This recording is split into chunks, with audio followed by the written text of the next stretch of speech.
Nhà mình có 2 con dê đực nha. Nhà nào có nhu cầu thì gọi điện cho mình nha.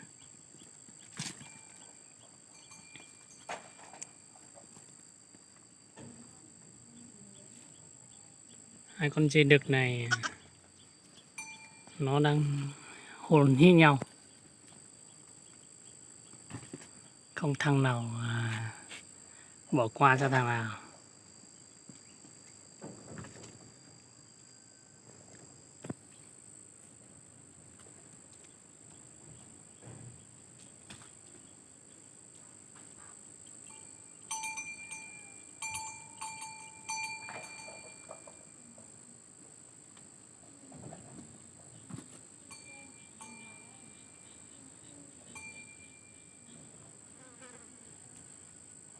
Một con đen, một con trắng. Con đầu đen, con đầu trắng. Hai con dê này mới được có 3 tháng tuổi thôi nha. Con mẹ còn chưa lứa nào ấy, nó đang bú sữa ấy.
Nó bật quá rồi.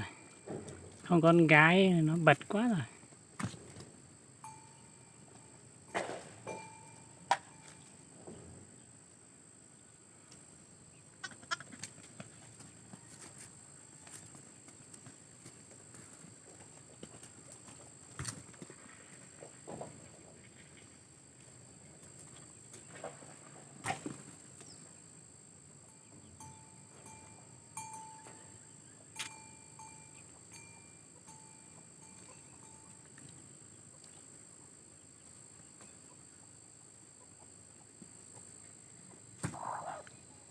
Kinh quá, nó hút nhau.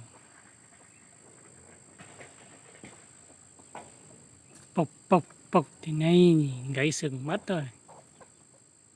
Một chuồng có 2 con dê đực như thế này, suốt ngày đánh nhau thôi.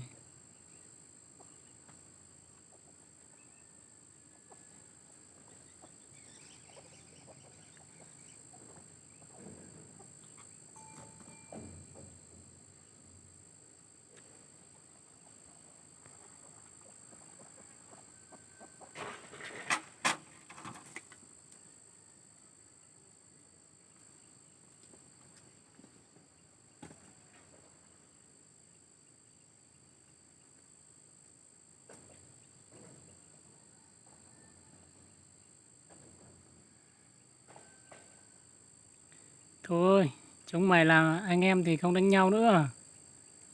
Đánh nhau thì mất tình với anh em đấy. 2 con dê này á, không thương nhau cả.